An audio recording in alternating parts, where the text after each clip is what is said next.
Good evening. This is 102.7 Chop FM, and you're listening to Arts Talk. I'm your host, Dave Peters. This show is dedicated to seeking out and talking to the artists of Newmarket.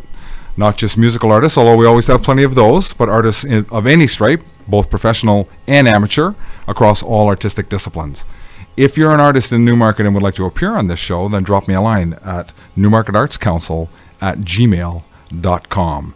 And don't forget to tune in every Wednesday at 5:45 p.m. to hear good music and find out what's going on in the arts in Newmarket. We're in conversation tonight with the band Sinthetik. And before I introduce Sinthetik, I'd like to introduce the new co-host of Arts Talk, Taylor Koss. Hi. Hi, Taylor. Welcome to the show. Thanks for having me. You're a regular guest on this show. Every Wednesday. And now it's going to be every Wednesday. And eventually this will be your show. You're going to build the Taylor Koss empire around this show. So we'd like to welcome 3 of the members of Sinthetik. Usually a 4-piece, yes? Five. Usually a 5-piece. Yeah. Just as well, it's only 3 of you because, as you can see, you wouldn't fit if there were all of you. So why don't you introduce yourselves to the audience? Hi, my name's Vince. I play drums in Sinthetik. My name's Kevin. I play guitar in Sinthetik. And my name's Jim, and I sing, or scream, or whatever. Excellent. Yeah, well, we're going to talk about that, Jim. I have here Hive Mind, which I understand is your second album. Third, actually. It's your third. Second with me. Yeah, second with you on vocal? Yeah. All right. You fired the first vocalist? Yes, we did. You did. Issues? I won't. We probably don't need to get into that. Yeah, it's just we were going in different directions, and just like any relationship, we realized it wasn't working the way we'd like it. How long ago was the band formed? 2008. 2008. 2008. Yeah. So you're coming up on your 10th anniversary. That's pretty cool. Yeah. Don't mention it. All right. Yeah, we've been trying. The music industry is a rough industry, so we've been trying to develop our sound for a very long time, and I'm surprised we're still with it, but here we are. Well, it sounds professional. That certainly Hive Mind sounds like you've been working on it for a good long time. Thank you very much. Super tight and very complex. Has it always been that way? Did you guys come to it? And I don't know, how would you label yourselves? I know people don't like doing it, but I think progressive metal might the words that come to mind. But I think so. Yeah. That's definitely, a good, definitely, yeah. We've heard a lot of different buzzwords, I guess, thrown around with us, but I would say progressive metal is pretty accurate. Experimental. Yeah. And so was there was that the influence that brought you guys together as musicians? Yeah, actually, Kevin and I and another member, Adam, we all went to the same high school together. And Here in Newmarket? Actually, in Aurora, Colonel Carter. Okay. And we were just going to shows, relatively same type of music, and we just looked at each other, and I was like, we realized we had all the puzzles that we needed for a band. I played drums, Kevin played guitar, Adam played bass. And actually, our other member, Nick, who used to be in the band, he had left the band. He was playing guitar, and he also went to the same high school with us. So it was us 4 doing our thing, and we just wanted to be in a progressive metal band. That's where we landed. We all liked Rush, Floyd. That's what we grew up with, and so we just took like a modern spin on it. Like Rush. Yeah. Look at you. That's great. Yeah. How long have they been around for, Rush? Yeah, Rush has been around long enough that I liked it when I was a teenager. Yeah. That's amazing. And they just retired, apparently. Did you hear? Yeah, they're gonna stop touring, but I don't think they'll stop recording though. Probably not. Yeah, but Neil Peart didn't want to tour anymore. Yeah, it's tendonitis. Yeah.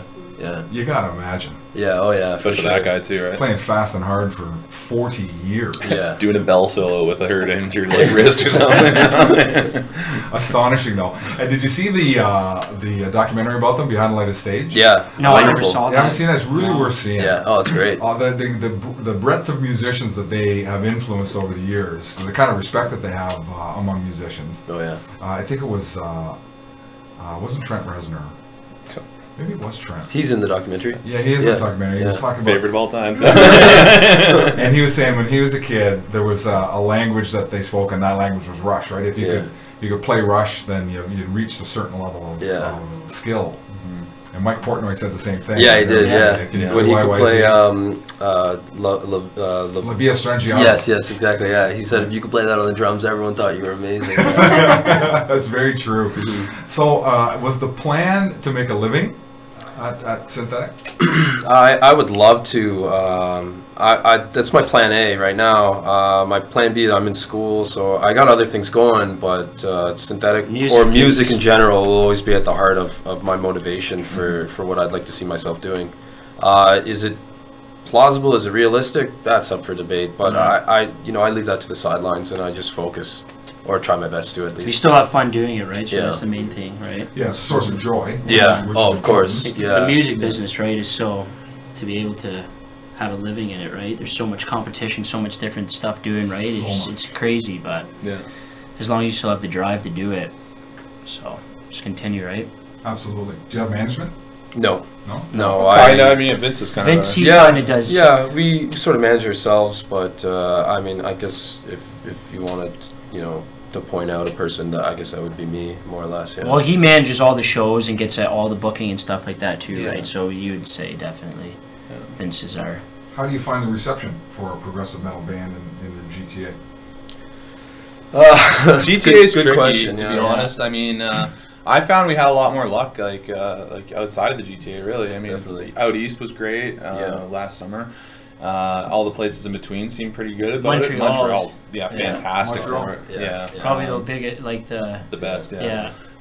Windsor was unreal. Yeah, Windsor was so much fun. Yeah. So I mean, really outside. I mean, the GTA is good, but it's hit or very miss. hit and miss. Yeah, sometimes you'll have shows in Toronto where they're just amazing, and then sometimes there'll be no one there, right? Yeah. There's just so many shows going on each night. There's different venues. Like it's just like our biggest opportunities are in Toronto. I'll tell you that much. Yeah. Like the bigger shows we played. You would think so. Yeah. Have you tried touring outside of the GTA?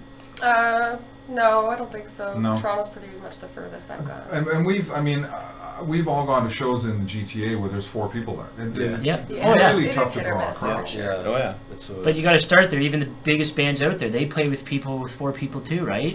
Yeah. Like some of the bands I listen to, right? I've seen them live. We were there. We were the only people in the crowd watching them because they opened, right? Right. And now look at them now, right? They're playing massive, a huge audience, right? So I think he's got to give you your A game, regardless whether there's you and your mom and your sister there, or whether it's a full house. It's that old saying, right? Play it like it's the biggest show you ever played every time. Yeah. You don't know who's watching, right? Just takes that one person. You don't know. Okay, well, I have some questions for you guys. Awesome. Hey! Well, I guess while we're here. One thing I wanted to ask was where you came from, or where the name came from, Sinthetik.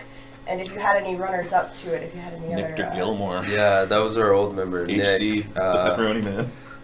What happened was we were searching for names, and we didn't know, like, the name process is tough. I mean, it's hard to, like... There's so many already taken. Yeah, that, and so you have to, like, put that into account of, like, what you're trying to, do, and then sometimes you might come up with an original one, and it's really similar to something else. Nick just said, we were big on this concept that... sorry, I don't mean to get philosophical, but like our reality has been manufactured, and we're sort of processed to think in a certain way. So you sort of miss out on the good things of life. You're kept depressed, and you have no joy in your life. So we sort of synthetic means that like this reality is synthetic. It's man-made. It's manufactured, and it's not the way that. That life may be meant to be lived, there's all these different ways. It's just this one focal point, I mean, yeah. Yeah, definitely. That's awesome. Yeah. I can see that in your music, like it reflects kind of what I hear in your lyrics. Yeah. And it's very cool. And I read something online the other day. I don't know whether he was a philosopher or a scientist, but he said it's entirely probable that we're living in a computer program. Yeah, in a hologram. Yeah, in a hologram universe. Yeah. Well, wasn't there something to do with like they're finding like so much space between like atoms and everything like that, and quantum physics, black quantum matter, mechanics. something like that. Dark matter, dark energy. Dark matter, that's it. Yeah, and they're starting to realize the physical matter, the tangible matter that makes up our universe is like only 4 or 5%, and the rest of it is dark matter. So it doesn't look very good for the materialists. Yeah. So I guess it was like Prince said, man, we're all going to die soon, so let's party. yeah, more or less. Yeah. What else? Songwriting. I was really interested in that. How do you guys take on songwriting? Is it one person that kind of brings an idea? Very collaborative. Yeah, it was collaborative. before it was Kevin and I, it was Nick and I, Kevin, Nick and I, and then Jonathan had joined the band, and he just had this like surplus of material. Yeah. And it was just leagues above what we were doing. He is, yeah, he's very talented. Yeah, he's a whiz. So we said, oh, Jonathan, like, you know, we'll put our little touches on it, but we'll learn the majority of your stuff. And, you know, sometimes we rearrange a few things, but, you know, for the most part, Jonathan is... Well, yeah, for Hive Mind, like the whole album was basically written by Jonathan, except for one song, Culture Mirage. Yeah, we wrote that. That song was written before he came, so that was like the newest, and then we've ended up forming all this stuff and made that EP. So. And how does that work? Is it somebody bringing in a completely arranged piece, or is it a groove or a riff or a melody that others build around? Both, actually. Yeah, it's you know, I might come up with a drum lick, or Jonathan, you know, might have a riff, or he might have two different riffs that he didn't think went together, but, you know, with us, outside perspective, us looking at it, you were like, you know, Jonathan, maybe they do go together, and then so there you go. Yeah, that's the magic, though, isn't it? Yeah. When it comes together and a song comes where now there is something where before there was nothing. I think that's amazing. Yeah, very cool. Yeah. Keeps it more organic that way too, as opposed to just having one person like bringing in the paint by numbers. You know what I mean? And here it is. Here's how I'm going to play it. Yeah. Not that there's anything wrong with that from time to time. Maybe we get a complete idea.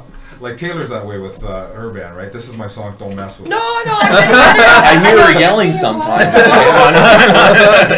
I'm definitely getting, because your songs are personal. They're like something creative. Course, so sometimes if it goes the wrong way, it's kind of like, you know, it's hard to get back to that. So anyways, it's definitely. And you remember that gig that you played at Tequila where you had a stand-in violin player, right? A guy who never played with you before. So I was watching, they were playing as a three-piece, and I guess this tune was supposed to end, and the violin player just kept on going, and Taylor shot him. He didn't know this. Yeah, I was just, you know. Shot him a dart. C minor. No, it's good. No, it was good. He's a great violin player, Jan Hango. He's awesome. Cool. Oh yeah. He still messed with your song though. Now, sorry to interrupt, but Taylor appears on this album. How did that come about? That might have been me. I don't know. Yeah, we always we hang out sometimes. Through the dance bar? Yeah, just, you know, whatever. We right? smoke buddies first. Yeah, exactly. Yeah. And we just kind of got to talking, and we generally like to have a female presence. Yeah, we had our female vocalist on our last album. The last one, Concrescence. We did, Yeah, Lauren from Red Hand Denial there was on Concrescence, and it just brings a nice, like juxtaposition to the vocals and the harshness of the vocals, generally speaking. It's like the experimental fact, right? Like, try anything, right? You never know how it could sound, right? Yeah, I mean, and on Concrescence, I mean, Lauren's more of a rock vocalist, so we thought it would be nice. You know, Taylor has like a very jazzy, smoky kind of voice, right? So that we thought that would be a nice thing to put in there, and the parts with singing on this album were a lot softer than Concrescence, so it fit better, I would say. So that was my thought going into it. I think there was objective achieved there. It does. It really gives a counterweight to the heaviness, which is kind of nice, because it can be a little relentless. Oh yeah, it's funny you mention that, because on the next stuff we're writing, we're really trying to contrast the two and you know, create more of a wave rather than just, you know, all metal all the time. We want to go up and dynamics. I thought Hi-Fi was kind of like that. It started a little bit. It definitely compared to Concrescence was a little more like all the way, but for this newer stuff, we're trying to, you know, explore more avenues and see what we can come up with rather than just all metal all the time. And saying that too, I mean, I remember when we were recording Hive Mind, part of the goal was to like kind of crush people a bit. You know what I mean? Like that was like the inside joke in the band. Yeah, like, people are gonna be weeping while they listen. Like, oh God, it's so we wanted to devastate, just quote unquote, abuse the audience, you know. but yeah, now dynamics has been a bit of a shift for us. I was introduced to a band last year called Death Heaven. Awesome. Awesome. Yeah, dynamics are really a part all of the majors in that black metal is crazy. It's really wild. Super, especially when you see them live too. Like I saw them live. Oh yeah, they're just blew me away, such a right? really unique black metal band. Yeah, black metal mixed with They came out post of rock. nowhere. Yeah. Came out of nowhere. Well, they had that pink, that Sunbather, yeah. It was the album I heard. Apple got launched them off, because they put it on the commercial. Right. That's all it took. Yeah, launched, They It's just all.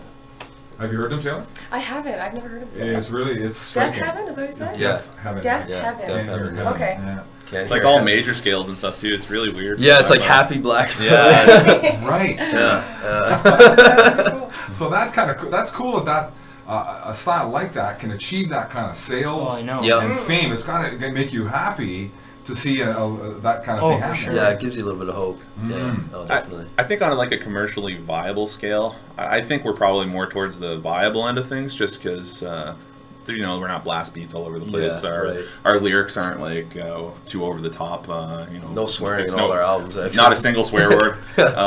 We're not too like heavy-handed on like religious type things that are gonna offend people. You know what I mean? Right. We've all got our own views, right? So, I think it is more viable than something like that band right there for sure. So I mean, certainly to see someone like them make it, it's like okay. But clearly they do it without any radio play. And I guess that's the thing now. Yeah. Unless you're making pop. I mean, I think some of the stuff that you do, Taylor, could find its way onto pop radio or... Oh yeah, but it's way less heavy than... It's a little less... Do they play metal on like the FM radio? Or They is do it just on kind of- Sirius. Sirius is the only one In the on States they XM. do. And some radio stations later at night they will. Yeah. Oh yeah. Okay. Yeah. Yeah, it seems like online radio stations is kind The of most you'll get maybe is like Deftones. Yeah. Yeah, And, something like, like the that, or like a type classic, of- like a Wait and Bleed type song. You know? What I mean? Yeah. Yeah. Not really a Slipknot Huh? song, but like I love that. Oh, they're Deftones. Oh, yeah. Yeah, Great. they're great. Yeah. Love that. New album. That's just yeah. I know Jochen though. I read an interview with Che, and it was kind of disappointing. A lot of stuff, and I guess a lot of bands like this, they put out stuff and then they wind up hating it. I know. Oh, Steven, you're talking about. He said Steven Carpenter, or Stefan. Stuff, Yeah. It's kind of a shame. Let's play some music. Sure. It's 6 o'clock, time for music. So this is the opening track from Hive Mind. Anything we need to know about Aperture? Nice slow intro working in, dude. Yeah, it's. And are we going to go straight to direct experience after that? Do you think that's a good idea, or just play Aperture? Yeah, that's probably a good idea. Play Yeah. those two in a row? Yeah. All right, you're listening to Arts Talk on 102.7 Shop FM, and this is Aperture by Hive Mind. I mean, by Sinthetik from Hive Mind.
Sinthetik on 102.7 Chop FM.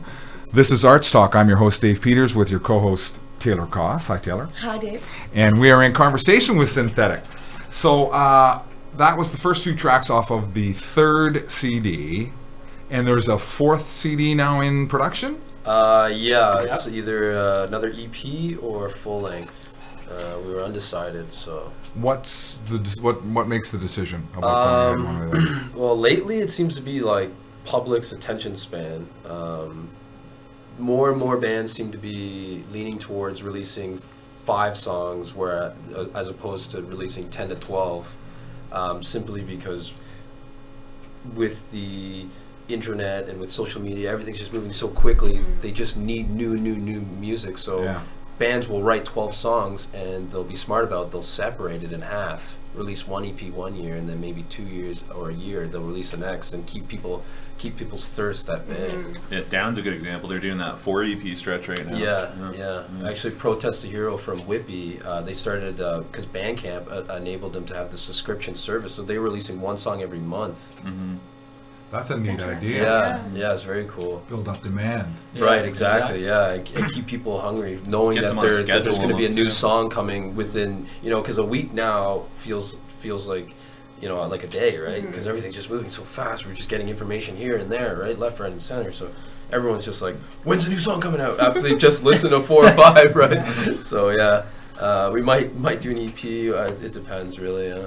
That's good. Yeah. That's excellent. And I guess somebody said that it's the best time in history to be a musician. It's also the worst time in history to be a musician, because the opportunity to have your music heard has never been better using the internet. But back in the day, when you had to buy a vinyl record and it was more controlled, because of that what's the word? Scarcity. Because of the scarcity, it made it easier to make a living. Yeah, right? of course. It was a little more expensive to set it up, but I find people that think this is the worst time are just not adaptable. You know what I mean? You have to be able to adapt, especially in this industry. Yeah. If you don't, you're done. Or you're AC/DC or something lucky like that. You know what I mean? Right. So nowadays, that's the name of the game: adaptability. And if you can't do that, you're done. I agree. Yeah. I can play the drum parts to AC/DC, by the way. I can play the drum. Dude. Axl Rose can play the drum parts. Basic boom thak. So, Jim, we should, when we're talking about individual performances, we'll talk to each of you, but I'm fascinated with the style that you have, and whether you came to that as a kid, were you sitting there as a 12-year-old one day and just decided to try it, or how does one go from singing a rock song, say, to that method of metal singing? Like for me, I started off as a guitarist. Oh, you did? 16 years ago, I guess now, probably. I did that for a long time. I was in bands for years as a guitarist. And I just kind of decided I wanted to try my hand in vocals one day. And the bands I was listening to at the time primarily involved screaming, right? If not fully, then largely. Give me an example. Slipknot would have been big at the time. Pantera is one of my favorite bands ever. This guy's not a big fan, but yeah, one of my favorite bands ever, Pantera for sure. So most of the bigger bands to me have the ability for their vocalists to be able to scream. Yeah. And at the age I started singing, like my voice wasn't fully matured yet enough, so I mean singing was kind of wonky anyways, So I just kind of started to, like Cody, one of my best friends, Cody Shaw, me and him were in bands from day one together, and he was the screamer back then, and we kind of switched roles now. But so we were always kind of like, we'd be hanging out, and I'd be like, just try to show me stuff, and we'd just stand around just like screaming at each other, like straining our voices like we're idiots, or like, you know what I mean? Really? But that kind of morphed into me eventually, thank God my parents are so supportive. I used to, in my own room, sing through a keyboard to a band's album that I liked, and I just practiced imitating other people's vocal styles. One of my big influences in that sense would have been like Corey Taylor or something like that. Okay. and just kind of just learning how they do it and how to like flex that muscle properly, so to speak, without. Did you take a lesson? Did you go and see No, there's not really any lessons. Like there's some things on the internet, like I remember like Randy Blythe was doing them with that one with that chick, and stuff. It all kind of seemed like BS to me. Like you either have that drive in you and you have that emotion in you, or that like whatever it is that makes you want to like yell at people or scream at people, and you either use that or you don't. There's a proper technique though. Yeah, I don't know. I don't know anything about technique, right? Yeah. I should shred the vocal tissue. Yeah, there are vocalists that do. Yeah, they are injured and need surgery. Yeah. I don't know about that, but I mean, It like, doesn't hurt you? no, I'm good. I mean, like, It's coming from the diaphragm. I guess I just happen to luck out and do it right. I don't know, but I don't want to put you on the spot, but give us a little riff. Yeah, all right. I don't want to like blow your. It's gonna be too loud or. Back up from No, it's got the built-in compressor. Oh, there you That's go. That's the metal mic. We got metal mics. All right, I'll just scream the radio. 102.7. There's a little teaser for you for the commercials. Beautiful. Scare people. We should record that. I really should. Play that every show. Welcome to. I think that would be great. This is Jim McAvoy from Sinthetik. Fantastic. So you've never really tried any straight ahead AC/DC type rock singing? Singing, yeah, I work on that on my own constantly. Do you? We've tried a little bit in the band here and there. Sometimes it works, sometimes it doesn't. Because we were talking about Deftones, I can't remember whether that was on air or off, but they switch back and forth, right?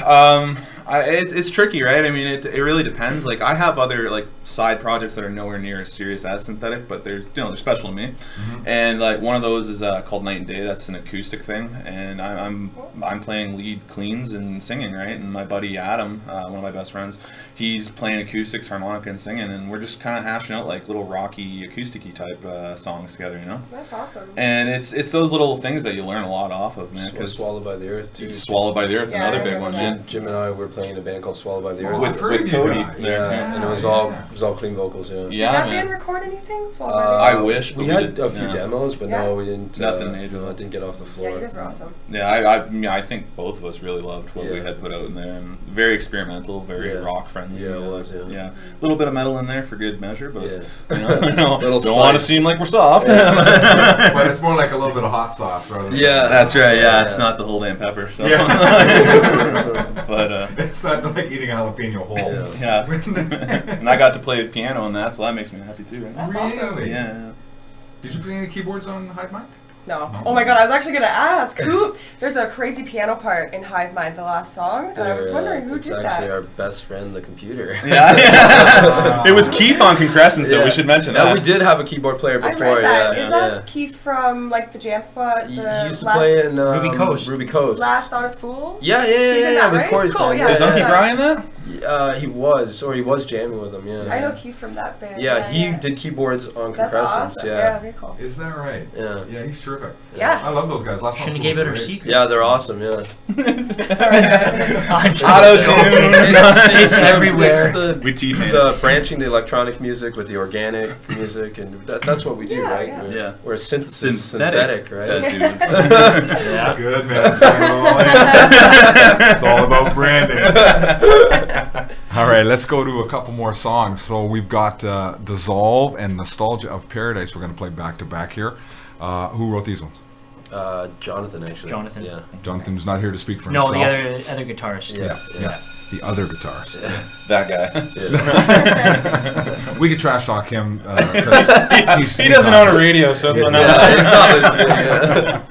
You may hear this recording. But, and is there some particular theme around Dissolve? Actually, the start of Dissolve was You wrote written it. by Yeah, me, yeah, it and then was. Jonathan Yeah, branched it yeah, off after. Yeah. But So this is an example of the collaborative writing Yeah, process? more or less. Yeah. Yeah. Dissolve has to do. Actually, we consider that our single. That has to do with dissolving your boundaries and dissolving the things that you take for granted, like your assumptions of the way things work, and you want to dissolve those and then come to a new perspective because you're able to look outside of what you thought was true and you thought was real. And that's more or less what Dissolve is about. Very cool. Very cool. All right. This is Sinthetik with Dissolve on 102.7 Chop FM.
it, right? 102.7 Drop FM. This is ArtsTalk, and that was Nostalgia in Paradise by Sinthetik. And before that, we heard Dissolve off the album Hive Mind. Love that tune. As I was saying off air, love the drum part. So let's talk a little bit about the drumming. Sure. As a drummer, I'm always impressed by people who can play as fast as you can play. Yeah. Especially your feet. Yeah. It blows my mind. I cannot move my feet that fast. So I'm wondering, first of all, do you give lessons? How did you evolve to that? You didn't come out of the womb being able to play drums that fast. I'm assuming. No, of course not. And were you a drummer first and foremost, or did you start with another instrument? I've always been a drummer. Is that right? Yeah. My dad, he kind of lives through me because he always wanted to be a musician. It just never worked out for him. But as far as back as I can remember, he always had a pair of drumsticks. And I always wondered, like, there's no drum set. Like, what do you have these sticks for? And he said, oh, one time I took lessons. I really wanted to get into it. So he ended up giving me the sticks, and I would just hit pillows and stuff like that. You know, pretty much the typical. That's how you start, yeah. Typical story of most drummers, right? Right. And then I moved to Aurora from Toronto, and my dad bought me a drum set, and because we moved into a house, and I was just playing like a lot of rock stuff, and I didn't really like metal, actually. Didn't like it at all. Interesting. Yeah. So I wasn't playing double kick. You'd be how old, Vince, at that time? I was 12. Okay. Yeah. And so I played till I was like on and off. Wasn't taking it too seriously. I guess not as serious as enough for my dad to buy me a drum set to convince him to buy me a drum set. But I got a double kick one day, and I didn't know how to use it, and the music I was listening to just didn't incorporate it. Right. And so I asked myself, I'm like, well, where does double kick drumming, where is it utilized? And I found it in metal. Mm-hmm. And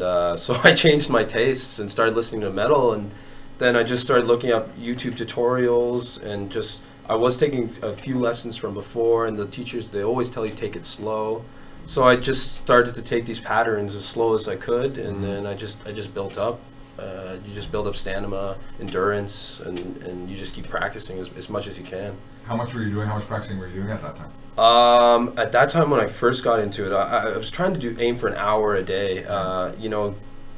Drums in themselves make a lot of people angry, so to find practice time, that's like a a skill or a talent in itself. So yeah, I was practicing an hour a day. Now I have an electric kit. I practice as much as I can when I can, all times of the day if it's calls for it, if I need to learn something. Right. So. Yeah. When you can steal 20 minutes here or there, you can do that. Yeah. It's just hands on my knees if I have to. You know what I mean? If I'm really trying to lock something down, it's it's really tough. I spend as much time as you can on it. Do you find you're writing songs that are hard for you to play? Yeah, especially when we got Jonathan into the band, he would just like show me this stuff. I'm like, holy Christ, man. It's funny you mention that because I just got back from drum lessons today because I started to feel inadequate. I was just like, wow, like I feel like I'm not keeping up. I need, I think I got to a point in my drumming career, being self-taught and all of that, I needed someone to show me like where my bad habits were and how I could improve. I needed that third-person perspective, which I obviously couldn't give myself. Right. So that's, I've taken lessons. Today I was, and so you take them locally? Actually, because I live in the city, I was doing them at Just Drums. Oh, okay. Yeah, I love Just Drums. Yeah, it's a fantastic shop. I wouldn't go anywhere else. So yeah, they're great guys there. Yeah, they are very nice. I got my kit there. Oh, right on. Yeah, it was a funny story. I was renting from them, and this is before the internet and all that kind of stuff. So I was going in there every month to give them the $35 or whatever it was for the kit. And eventually, the guy said to me, this is starting to add up. Why don't you just buy a kit? Yeah. So I did. I bought a kit, and I'm driving. I hadn't even left the parking lot. My cell phone rings. It's my wife. She says, "What'd you buy at Just Drums?" A pacemaker? Turns out Visa, because it was a large out-of-pattern purchase at a store that I don't normally spend. Called her. They ratted you out. Yeah. Say, hey, maybe somebody's stolen. They snitched on Dave's exit, ratted me out. This is Dave's old lady. Perfect. Nasty. So that double kick drum speed, though. Yeah. Do you think, like, maybe it's just protecting my own ego. I think there's some physical attribute that you have that allows you to be able to do that. Not just play them fast. I think you agree. It's not just about fast. It's even. and making the strokes Right. Yeah. You know what I mean? No, of course. Like I said earlier, it's all about playing as slow as you can, and just building that endurance up. You know, say you start at maybe 100 BPM, and just going, you know, left, right, left, right, left, right, and just keeping like a, you know, a 2 and 4 snare pattern, and just 4/4 on your hand, on your right hand, and just keep playing it. And then maybe build up, you know, even go like 102, 103 BPM. And then you know, you might find yourself, oh, I feel really comfortable. Maybe, you know, maybe I can hit 110. And so you just, again, it's just a repetition process over and over and over, and seeing how far you can get up the tempo scale. Do you play to a click track? Yeah, all the time. Live, practice. You do? All the time, yeah. We have to. Yeah, it's essential. Why? He's our click track, but I don't. I would like to get it, but we want to hook up all of us. It's expensive, so we just rely on me, because we have our lights that are programmed to go to the music, and they're lined up with my click tracks. So if I'm off, then the whole band's off, and the lights and the samples too, like because they're sent to front of house. So they have to come out the appropriate time when they're supposed to, and that means I have to be on time, so I need to listen to the click. Otherwise, I would just be, you know, just lost. So it's just guessing. So he's got a lot of work, I'd say. a lot of pressure. Worth mentioning too. He's not triggered anymore either. So I mean, that's all real. You're hearing what you're hearing. You know what I mean? Yeah. It's not well, I was triggering my kick drum before, mainly because most sound guys, I don't know if they're poor at their jobs or they don't care. But you're doing the nice thing now, where he's getting like my guitar, both guitars in his ear, right? From the front of house. From the front of house, because he has a little board, right? So they're just hooking that in, right? Instead of having to have the monitor right to the side usually, right? But now he's going right in, so obviously so I didn't even bother. That's a little bit nicer. It's a lot better. Well, yeah, I control everything. I have my own board. I control volumes and everything, so I don't rely on anybody but myself and we my had computer. Too many problems. Yeah. That's not cheap, but it sounds like a good investment. We have gone the poor man's way, but it's still not cheap, like you mentioned. The expensive way would make our lives so much easier, but you know, like everything. You buy your own mixer and board, right? So then you do everything. Yeah. Buy our merch and we'll buy more gear. We should maybe digress for a moment. Where can people find your gear, find your music? You got a website? You on Bandcamp? It's synthetic.bandcamp.com. Now, synthetic is not spelled according to... no, it's spelled incorrectly, So, go ahead, give us the spelling. Metal. It's Sinthetik, Sinthetik. Funny story, actually. The dictionary is a relatively new invention, and people, you know, they spelt words the way that they thought they were spelled. Phonetically, Yeah, so... Sinthetik, yeah, Sinthetik. Some people actually think it is Sinthetik. Yeah, first reading, they're like, Sinthetik, what's that? I'm like, no. It was a children's story. Here comes Sinthetik. It's about a small island. So Sinthetik.com, synthetic.com. Synthetic.bandcamp.com. Yeah, and then on Facebook, obviously, just type us in. We're usually the first hit. On Google, if you type us in, we got the whole first page. Thanks to our incorrect spelling. Nice. Yeah. So you didn't have to pay anybody for SEO. You just naturally yeah, we just naturally got the whole thing. Yeah. You can find us on iTunes too, Spotify, Google Play, YouTube. If it's the internet, you can find us on. Yeah, just type in our name in Google and you'll get all the hits. Yeah. And then at the live shows, obviously merch and all that kind of stuff. We're going to talk guitar next, but first let's play a couple more songs. So we got Cultural Mirage and Frequency coming up. What's the story? Good time for Kevin, because that's the one he wrote. Bill Hicks kind of inspired that Taylor is actually featured on Frequency. That's true. Yeah. Nice. So just we'll doing check some that vocal. Listen carefully, Taylor Koss fans, to this song. And so you wrote this for and about Taylor, I guess? It was specifically about for? Whether she was on board or not? No. All right, this is Synthetic with a love song to Taylor Koss. No, this is Cultural Mirage from Synthetic on 102.7 Chop FM.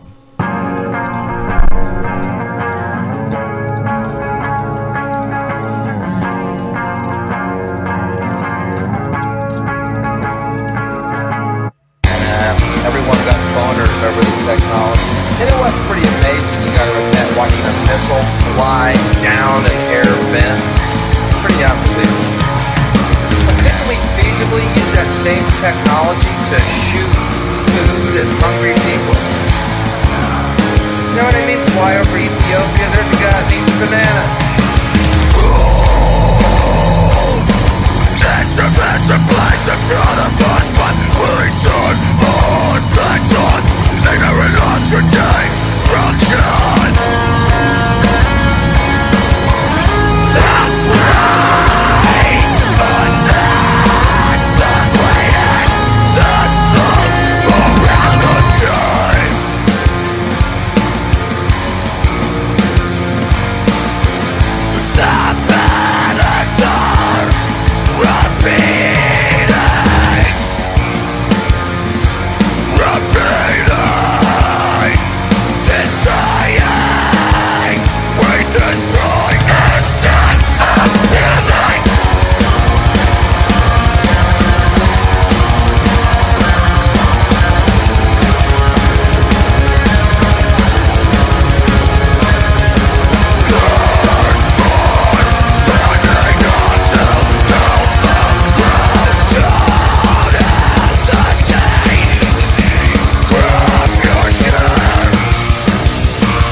That was an exclusive. Enough, we're back in the air. Frequency by Sinthetik on 102.7 Chop FM. This is Arts Talk. I'm your host, Dave Peters, with my co-host, Taylor Koss, and we are in conversation with Sinthetik. That particular track, as fans of Taylor Koss will know, features Taylor Koss. Taylor, what was it like recording with these hooligans? It was cool. Yeah, it was. I think it was the first time I was like in a real like vocal booth and studio, and so it was a new experience. I didn't know what I was getting into, and yeah, it was really cool. It was. We worked on it for a couple of weeks, I think, the rough demos and everything. I changed the tuning. I was just gonna say that. I like the demo. I think the tempo too. Oh, okay. But you threw. I just showed up and I start to sing along, and I'm like, I'm not getting this. I don't get it. And then, oh yeah, we changed the key. Oh, pardon. Yeah. And me and her have been practicing this for like 2 weeks, so she really didn't tell the singer. No lyrics. But I remember being like, oh, I really hope it sounds cracks, okay. Little detail. That was funny, but it was very cool, and I like love that song. Like, I just think it's such a cool feel, and like not to like. I mean, it's my voice, so that's kind of weird, I guess. Your voice is a great fit, though. It was a I great, love great that choice. song, It is a really nice really mix. Cool. Was it a completed tune at that time? Was it just a bed track you were singing to? I think you guys, like, I didn't hear the intro of that song originally. Yeah, it was just, because I think we skipped that for the recording process. I think that even changed, actually, after she put her vocals down. Yeah. And this is down in Pickering? Yes. Ajax. Or Ajax, sorry, yeah. What was the name of the studio? Mobus Music, yeah. And how'd you run into them? Why did you select that as a place? It was actually a friend of Kevin and I's we went to high school with. I heard the recordings one day, and I was so unexpected. I was like, holy wow, like, I didn't know you guys, like, this sounds pretty good. Yeah. Who'd you go with? And they're like, oh, this guy. And so I just called him up. I said, hey, man, can we book some time with you? We worked with a that couple was on other Transformation, people. wasn't it? No, we worked with a couple people other for Transformation and for the other stuff, and it just wasn't. We just needed to get into like an actual studio, right? So the quality quality studio, right? Yeah. The producer's a really important part of the process. This is somebody you'd never worked with. You just heard some work that he had done, and it worked out well. Yeah, we recorded Crescents with him, and we got comfortable with him. We had our disagreements, but that happens. It's just part of the process. And then we went back for Hive Mind, and we did Hive Mind, and then he produced the album more on Hive Mind. He helped with the vocals types, kind of. But. And how did you find working with the producer? I didn't really have to work. I worked with we were more producing her, I think, than Mark was. I don't think I was there when she did it. No, I don't think. Yeah, it was me and Vince, I think. I don't think I was in the studio at that time. We had to go in like weekend intervals because it wasn't like an office building or like a. It was in a guy's basement. It was in his basement. And he had a studio. It was professionally built. It looked really it's pro. It's pro. Yeah. So, but he was working a full-time job, so we couldn't just go there whenever we wanted to, or we couldn't stay there for the week, which would have been a lot easier. But it was cheaper, it was so cheap, and it sounds first class. So. And he's a nice guy to work with at the end of the day, and he put up with all of our BS in the studio, which is a lot. So. I don't know if he's still around anymore. He might be. You could probably still find him on Facebook, but I don't think. No. Yes. No, he's just not. He got married and stuff, so I think he's kind of. And the new missus took a look at the studio. Well, the studio was actually in his parents' house. Yeah, and then he got his parents' house. He got his own house afterwards. Yeah, and he was kind of even though when we finished this, he was kind of even saying that he was probably gonna step away from this stuff, right? But. Well, we had actually had it mastered by somebody else, Hive Mind there. So. Yeah, it makes it mastered in England. Yeah. In England by Ackle Canny. Is that how do you say his name? Yeah. So Kevin Kriska, let's talk about the guitar parts. Now, are you lead rhythm? Do you guys trade off? I'd say more rhythm on this one. Jonathan took a lot more of the lead on Hive Mind. How do you decide? Well, he wrote most of the parts, and I don't know, like. Basically the feel for it, I don't know. Like some of the newer stuff we're writing now where it's just like he'll play a lead part, then I'll play a lead part, so it's back and forth. Yeah. There's like a band I listen to called The Contortionists, and they do a really, really good job at that, where the one guy will start doing a solo or this and that, and then for the next part, the other guy will do the solo, so it's just cool how it's kind of back and forth, right? I love that. So... there's this other band that you might have heard called the Eagles. They have a bit of that going on too. It's too bad we don't have a left-handed guitarist for it. We try to be democratic with each other. Yeah. But like it's like I don't mind. Like if I'm not playing the leads, I'm not gonna. as long as I'm playing right, I don't really, you know, some people are just like, I want to play this part, you know what I mean? Well, yeah, I mean, egos do come into it a little bit. Yeah. So it's nice that you can collaborate that way and feel it. If there's a sharing vibe, that's better for everybody. Kevin's got a lot of other things to worry about too, in terms of financials and our vehicle. So that's the thing. When people don't understand what it's, you know, being in a band. There's just so many other things than just the music, and that's a lot of the reason why a lot of bands don't make it or don't break past a certain threshold. Yeah, you have to pay consideration of that. Treat it like a business. But not squeeze all the fun out of it. That's a tough balance to strike. Definitely. And some people have certain skills. It's nice if you've got a mix of skills in the band too. Some people are good with numbers or can organize themselves around making phone calls and marketing the band, doing that kind of thing. So did you start out with metal too, or were you a rocker first, or disco? A rocker, no. Then disco. Oh yeah. No. Basically, I don't know. I used to listen to, I'm not gonna say like rap, this and that. I listened to a bunch of stuff. Blink-182 was a big thing growing up to me. I used to listen to Tom DeLonge. I used to idol that guy a lot. I'm not gonna lie about it, right? So Don't be ashamed. no. I was a big Kiss fan as a 15-year-old. I was a huge fan, but no, it basically started in elementary school, grade 7. We had a teacher that was in music, and he had 30 acoustic guitars. So we had an acoustic guitar for everybody, like in the class that could play, right? So you know, so we'd switch and you'd have music class. So basically that's how I got into playing guitar, right?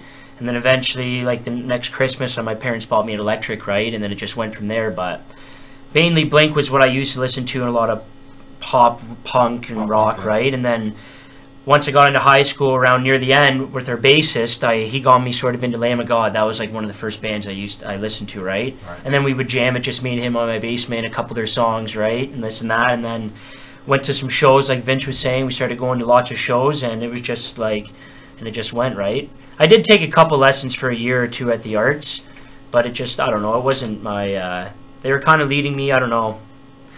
I probably should get back into it, but I don't know. They were more like learning jazz and stuff like that, and it wasn't really my, what I wanted to learn, but it is a good thing. Your coach has to be in line with you. But now when I look at it now, I probably should have continued it, because jazz, being able to learn and play jazz on guitar is It's big. kind of what we're playing now. It's like We're a playing really metal jazz. It's like a really big, it's a really big thing, right? Genres. So not that I made a mistake or whatever like that, but well, maybe it'll or be learning, like Vince, yeah. I had experience like Vince's. I started taking lessons seriously when I felt like I was falling behind. When I felt like we had a guitar player join our band. It was all of a sudden the best musician in the band. And I started to feel like I got out my game just to stay with this guy. Oh yeah. So if you're, I think you know it when you need a little coach. It's nice, like the internet now. Like you can go on like YouTube, and like there's lots of tutorial videos like people will show you, right? Because it does cost money if you don't have the money to go to have lessons, right? It's not like they're cheap, right? No. And they're only what, half hour now? Like half hour. Like how much can you really do in a half hour? Yeah. It's more they show you and then you go home, and then you do it, and learning then what to practice, how to practice. Well, that's the thing. They can if reading music or doing whatever, right? Then you go home, and then when you come back, I want to see what if you know what I mean. So it's that, right? But I think something to keep in mind too is that like anybody that thinks they're ever done learning is kind of foolish. You know what I mean? So like, you got to always be learning, or you get stale, you stagnate, right? So. Yeah, it was, and I hate to keep referring to Rush, but Neil Peart learned to play with a traditional grip and learned to play jazz after he was already arguably the best drummer in the world. Look at Meshuggah with their drummers name. He had a real hard time keeping up at first. Had to get into it, right? So. Gentlemen, we are fresh out of time. So thank you very, very much for coming. No problem. It was a lot of fun. Taylor, good job. Thank you. First one out there. All right. You've been listening to Arts Talk on 102.7 Chop FM. We've had the pleasure of having Sinthetik here to talk about their album Hive Mind and their process.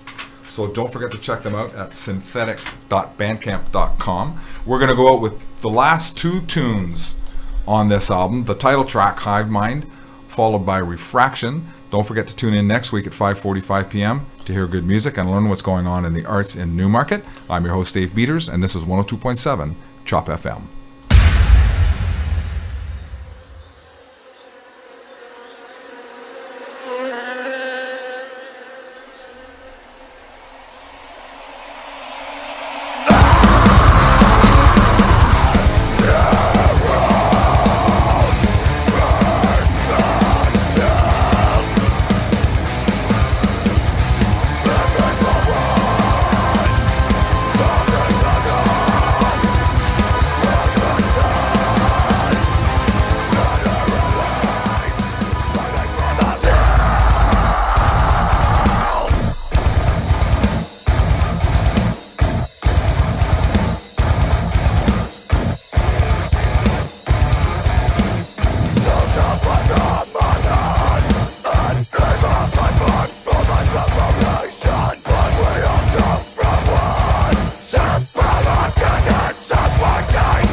Hi, this is